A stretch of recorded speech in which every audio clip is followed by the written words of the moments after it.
guys, it's Sam, and this is my spoiler-free review of Clockwork Prince by Cassandra Clare. This is the second book in the Infernal Devices trilogy, which is the prequel series to the Mortal Instruments. It takes place in a steampunky version of London, in Victorian London, so yeah.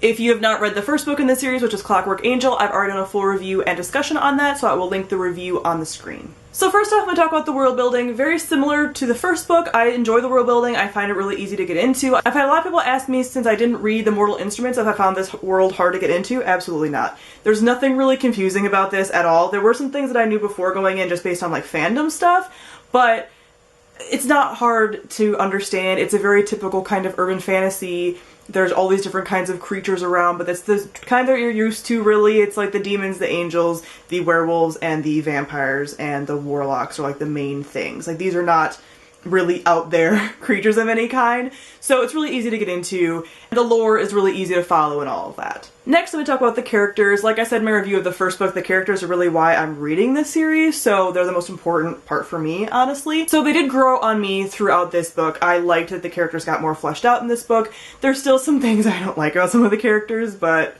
whatever. That improved as this book went on. I'll talk about that more in my discussion for those of you that have read it, so if you want to, definitely go and check that part out.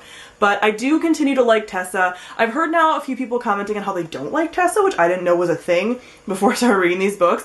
I find her really realistic for her setting. A lot of people are like, oh, why is she the way she is and why does she think the way that she does? Well, she lives in Victorian London. So the fact that she's not like really feminist queen from the beginning and actually has some internalized misogyny, like, makes sense.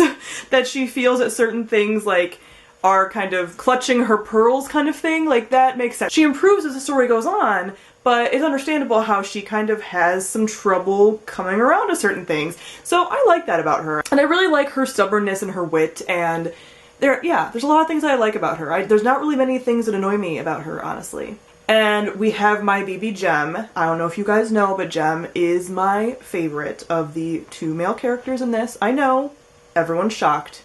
I'm shocked kind of myself at times, I know. But he's a precious bean. And you find out way more about him in this one, which was really exciting, because I love him.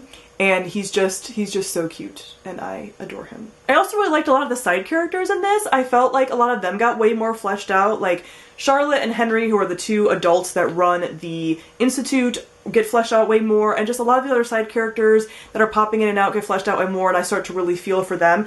There is a side character who I find really awful, kind of, because I feel like she's the most one-dimensional character in here. Her name's Jessamine, and she has just no substance to her, but it's in an annoying mean girl way that doesn't really make sense. Like, if you're gonna make a mean girl character, I need you to make her a little more complex, like, not just a standard mean girl who's vapid and shallow, and that's all that she is. But I feel like she's the weakest written character in here. And we also have Will Herondale, who did grow on me in this book, but he's still not my favorite. But halfway through this book, once you start to realize things about him, he grew on me a little bit, but I still don't feel like the explanations given were good ones. Again, I'll talk about that in my discussion video. But overall, I feel the characters really improved in this. You get to see a lot more of them. You get to see a lot more of their interactions. I really like how the characters relate to one another as well, and that gets even more fleshed out in this book and everything, so that's a fun time. And lastly, we have the plot. I feel like this plot was better for me than the plot of the first book. Even though I feel like the plot of the first book was a lot more action-y, this was a lot more like character focused, and I liked that. I feel like a lot of the stuff about the plot,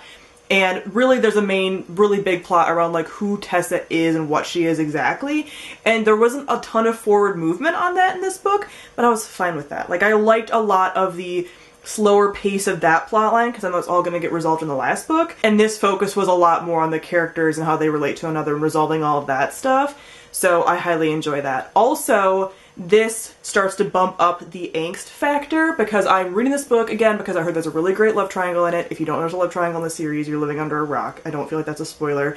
You know from the very beginning of the first book, basically, that that's what's going to happen.